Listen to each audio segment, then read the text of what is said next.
अपना उत्तराखंड आप देख रहे हैं, आपके साथ मैं हूं चांदनी धवन और बात करते कोटद्वार के देवी रोड पर तड़ियाल चौक के पास भयानक सड़क हादसा हुआ है और हादसे में 3 गाड़ियों की आपस में भिड़ंत हो गई है, जिसमें 4 लोग बुरी तरह से घायल हो गए हैं। घटना सुबह 3 बजे की बताई जा रही है, जिसकी तस्वीरें भी आप देख रहे हैं, जब तेज रफ्तार कार रॉन्ग साइड से आ रही थी, जिसने सामने से आ रही 2 कारों में जोरदार टक्कर मार दी। टक्कर इतनी जोरदार थी कि आसपास के लोग बाहर आ गए। आनन फानन में घायलों को 108 की मदद से अस्पताल पहुंचाया गया, जहां पर 2 की हालत गंभीर बताई जा रही है। तस्वीरें भी आप अपने टीवी स्क्रीन पर देख रहे हैं, किस तरीके से ये बड़ा सड़क हादसा हुआ है। 3 गाड़ियां आपस में भिड़ी हैं और बताया जा रहा है कि 2 की हालत गंभीर बताई जा रही है और बाकी जो घायल हैं उनको 108 एम्बुलेंस के जरिए अस्पताल में भर्ती कराया गया।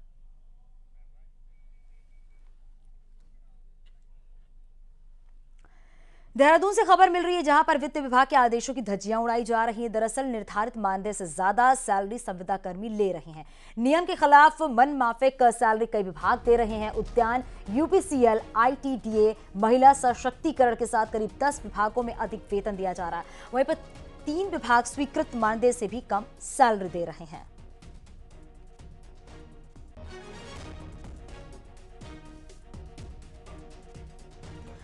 और सुनील और प्रभात हमारे सहयोगी फोन लाइन पर जुड़ गए हैं। सुनील, जरा बताइए, यहां पर देखा जा रहा है किस तरीके से नियमों की धज्जियां उड़ाई जा रही हैं और बिना नियम के खिलाफ यहां पर जो सैलरी है वो 10 विभागों में दी जा रही है। बिल्कुल चांदनी, और ये हालात तब हैं जब राज्य सरकार का एक कड़ा संदेश पहले भी लगातार मुख्यमंत्री जारी करते रहे हैं कि जो फिजूल खर्ची है, जो सरकारी धन की जो अनावश्यक खर्चे हैं, उनको तत्काल प्रभाव से बंद किया जाए, उनको रोका जाए। इसके बावजूद अगर हम देखते हैं कि करीब 10 के आसपास ऐसे डिपार्टमेंट हैं जिनमें जो संविदा पे कर्मचारी वहां पर तैनात हैं, उनको जो निर्धारित मानदेय होता है उससे कहीं अधिक उनको ये मानदेय दिया जा रहा है। और कई डिपार्टमेंट की हालत है कि अगर जो रिक्त पदों के सापेक्ष कहीं ज्यादा पदों पर वहां पर संविदा कर्मी तैनात किए हैं, तो एक बड़ा गंभीर मामला है। खासकर वित्त विभाग समय समय पर निर्देश जारी करता रहा है कि जो फिजूल खर्ची है उसको रोका जाए। और निर्देश ये भी जारी हुए थे कि विभागों में जो रिक्त पद हैं उनको बिना शासन की अनुमति के भरा नहीं जाए संविदा के जरिए। लेकिन यहाँ पर कई विभागों में जो संविदा कर्मी हैं वो रिक्त पदों के सापेक्ष कहीं अधिक है। कई डिपार्टमेंट में जो सैलरी, जो मानदेय उनको दिया जाना चाहिए था, उस मानदेय से कहीं अधिक उनको दिया जा रहा है। और यहाँ तक कि जो महंगाई भत्ता जो नियमित कर्मचारियों को मिलता है, वो भी महंगाई भत्ता भी कई विभागों में, खासकर आईटीडीए जैसे डिपार्टमेंट की मैं बात करूँ तो आईटीडीए में जहाँ काफी अधिक संख्या में संविदा कर्मी तैनात है, वही उनको मानदेय से अधिक वेतन दिया जा रहा है। और वेतन ही नहीं, इनके साथ साथ महंगाई भत्ता भी उनको दिया जा रहा है। सुनील, ये पता चल पाया है कि कब से इस तरह की जो मन माफिक सैलरी है वो दी जा रही है संविदा कर्मियों को? देखिए, पिछले कई सालों से ये लंबे समय से चला आ रहा है। शासन ने करीब 4 महीने पहले ये स्पष्ट निर्देश जारी किए थे कि जिन विभागों में भी इस तरह से संविदा कर्मी तैनात हैं बिना शासन की अनुमति के या विभागीय पदों के विपरीत अधिक संख्या में तैनात हैं, उनको तत्काल प्रभाव से हटाया जाए। बावजूद इसके जो 10 विभाग हमने गिनाए हैं, करीब 10 के आसपास विभागों में इस तरह से अनियमित तरीके से संविदा कर्मी वहां पर रखे गए हैं। अनियमित तरीके से उनको मानदेय का भुगतान हो रहा है और इस बात को वित्त विभाग ने गंभीरता से लिया है। वित्त विभाग जल्द ही इन सारे डिपार्टमेंट को नोटिस सर्व कर सकता है कि आखिर किसकी अनुमति से उन्होंने ये संविदा कर्मचारी वहां पर तैनात किए और किसकी अनुमति से इनको निर्धारित मानदेय से अधिक सैलरी उनको दी जा रही है। ठीक, बहुत शुक्रिया सुनील इस पूरी जानकारी के लिए।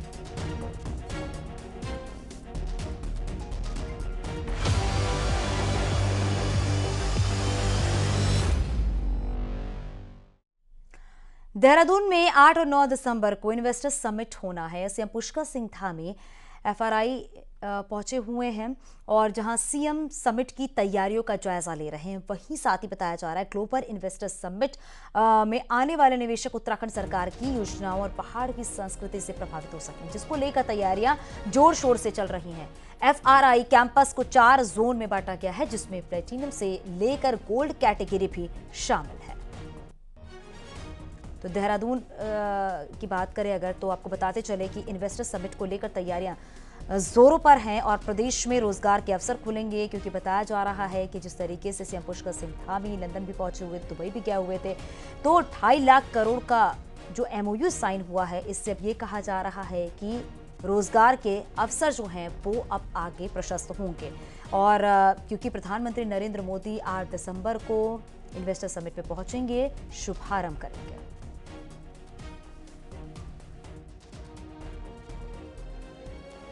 Destination Uttarakhand global investor summit को लेकर तैयारियां तेज हैं और इस वक्त हम FRI के कैंपस में ही मौजूद हैं, जहां पर ये इन्वेस्टर समिट होने जा रहा है। पूरी तरह से आप देखिए कैसे होर्डिंग्स, बैनर्स से अटा पड़ा है ये पूरा कैंपस और व्यवस्थाएं यहां पर की जा रही हैं। उत्तराखंड गवर्नमेंट द्वारा संचालित जो योजनाएं हैं, जो डिपार्टमेंट्स हैं, उनको यहाँ पर प्रदर्शित किया जाएगा। उनमें निवेशक आकर्षित हो सकें, उनमें अपना इन्वेस्टमेंट कर सकें, इस दिशा में सरकार काम कर रही है और उसी के मद्देनज़र ये पूरी तैयारियां यहाँ पर की जा रही हैं।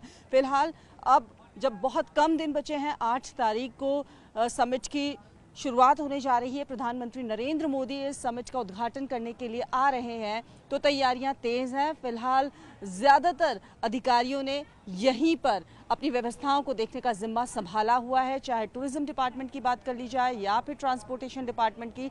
सभी डिपार्टमेंट्स के अधिकारी इस वक्त यहाँ पर मौजूद हैं और अपने अपने डिपार्टमेंट्स की तरफ से जो योजनाएं चल रही हैं, जो काम किए जा रहे हैं, उनको यहाँ पर प्रदर्शित किया जा रहा है ताकि निवेशक यहाँ पर इंटरेस्ट दिखा सकें। और मुख्यमंत्री पुष्कर सिंह धामी इस इन्वेस्टर समिट को लेकर बहुत आशान्वित हैं। उन्होंने खुद दुबई के अलावा लंदन और साथ ही साथ देश भर में कई जगह पर रोड शो किए हैं। कई इन्वेस्टमेंट को यहाँ पर लाया जा सके, इसके लिए कई इन्वेस्टर्स के साथ MOU भी साइन किए हैं। कैमरा पर्सन राकेश रावत के साथ न्यूज़ 18 के लिए देहरादून से भारती सकलानी उनियाद। देहरादून में होने वाले उत्तराखंड के ग्लोबल इन्वेस्टर समिट का उद्घाटन PM मोदी करेंगे। प्रधानमंत्री 8 दिसंबर को देहरादून के दौरे पर रहेंगे और इन्वेस्टर समिट की शुरुआत करेंगे। PM मोदी का कार्यक्रम भी तय हो गया है। सुबह 10 बजे PM Modi jolly grant airport पहुंचेंगे, जहां पर CM धामी उनका स्वागत करेंगे और साथ ही केंद्रीय मंत्री अजय भट्ट भी इस दौरान मौजूद रहेंगे। इसके बाद PM मोदी हेलीकॉप्टर से IMA हेलीपैड पहुंचेंगे और फिर वहां से कार्यक्रम स्थल तक पहुंचेंगे। इसके अलावा 9 दिसंबर को केंद्रीय गृह मंत्री अमित शाह इन्वेस्टर समिट के समापन में शामिल होंगे। समिट के पहले दिन करीब 10,000 लोगों के रहने की उम्मीद है। वहीं पर समिट में मंत्री मनसुख मांडविया, धर्मेंद्र प्रधान और मंत्री महेंद्र नाथ पांडे भी मौजूद रहेंगे। तो 8 दिसंबर को प्रधानमंत्री नरेंद्र मोदी इन्वेस्टर समिट का उद्घाटन करेंगे और 9 तारीख को गृह मंत्री अमित शाह भी पहुंचेंगे। बताया जा रहा है इस दौरान समिट में मंत्री मनसुख मांडविया, धर्मेंद्र प्रधान और मंत्री महेंद्र नाथ पांडे भी इन्वेस्टर समिट में मौजूद रहेंगे।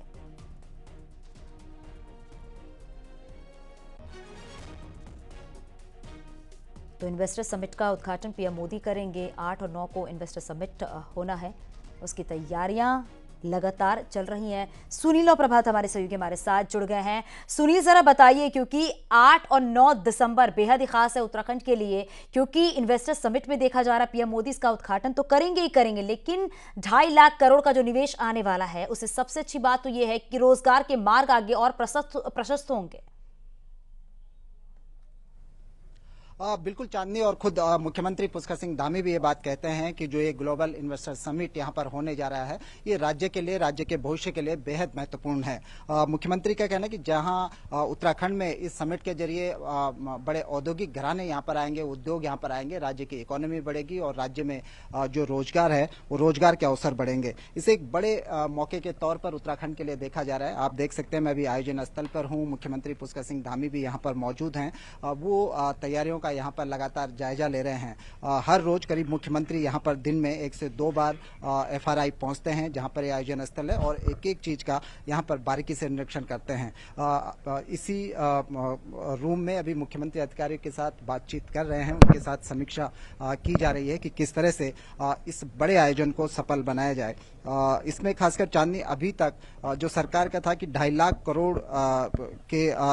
लाख करोड़ के इन्वेस्टमेंट का एक टारगेट यहाँ पर सरकार ने रखा था, लेकिन पिछले दिनों जो लगातार रोड शो हुए, 4 इंटरनेशनल रोड शो किए गए, 5 घरेलू रोड शो किए गए, उसके जरिए सरकार करीब 3 लाख करोड़ के इन्वेस्टमेंट MOU साइन करने में सफल रही है। और जो जानकारी हमें दी गई है उसके अनुसार 40,000 करोड़ के जो इन्वेस्टमेंट है उसकी ग्राउंडिंग भी यहाँ पर हो चुकी है। ऐसे करीब 20 प्रोजेक्ट हैं जिनको एक तरह से हम कह सकते हैं कि उत्तराखंड में धरातल पर उतारने का काम शुरू हो गया है ग्लोबल इन्वेस्टर समिट से पहले। 8 दिसंबर को जब प्रधानमंत्री इस इन्वेस्टर समिट का यहाँ पर उद्घाटन कर रहे होंगे तो इसमें देश विदेश के कई डेलीगेट्स, कई उद्योगपति, कई औद्योगिक घराने यहाँ पर मौजूद होंगे।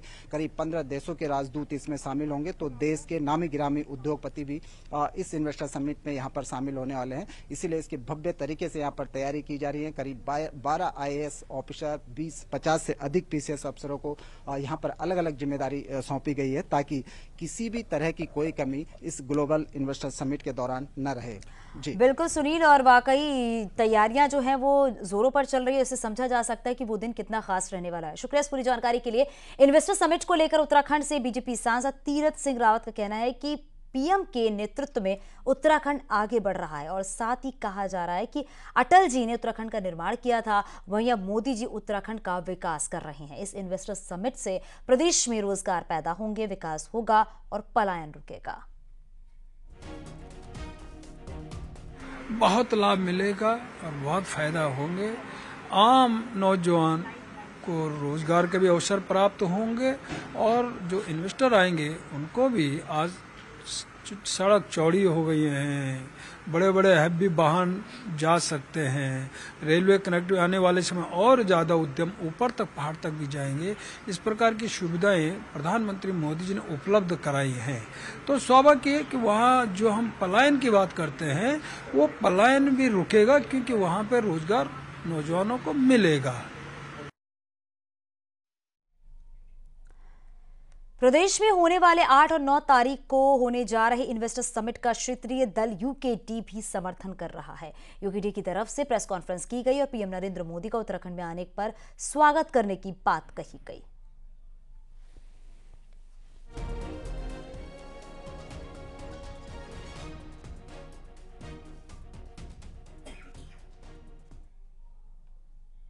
उत्तराखंड में इन्वेस्टर समिट होने जा रहा है और देश विदेश में प्रचार हुआ। हम ये चाहते हैं कि यदि ये इन्वेस्टर समिट हो रहा है, यहाँ पर उद्योग आ रहे हैं, स्वागत है, धरातल पर उतारा है। हम ये चाहते हैं कि पूरा जो है उत्तराखंड में यदि उद्योग लगते हैं तो उससे 70% जो है यहाँ के उत्तराखंडियों को रोजगार मिले और ये सुनिश्चित किया जाए, सरकार इसको सुनिश्चित करे, ये मांग है उत्तराखंड क्रांति दल की। दूसरी बहुत महत्वपूर्ण बात है कि माननीय प्रधानमंत्री महोदय उस समिट में आ रहे हैं। स्वागत है उत्तराखंड क्रांति दल और उत्तराखंड क्रांति दल समस्त उत्तराखंड वासियों की ओर से उनका हार्दिक स्वागत एवं अभिनंदन करता है। बाबा साहेब भीमराव अंबेडकर के महापरिनिर्वाण दिवस पर सीएम धामी ने बाबा साहेब भीमराव अंबेडकर को श्रद्धांजलि दी। सीएम आवास पर बाबा साहेब के चित्र पर श्रद्धासुमन अर्पित कर उन्हें श्रद्धांजलि दी। इस दौरान सीएम ने कहा कि बाबा साहेब ने सामाजिक उत्थान के लिए अपना संपूर्ण जीवन समर्पित कर दिया।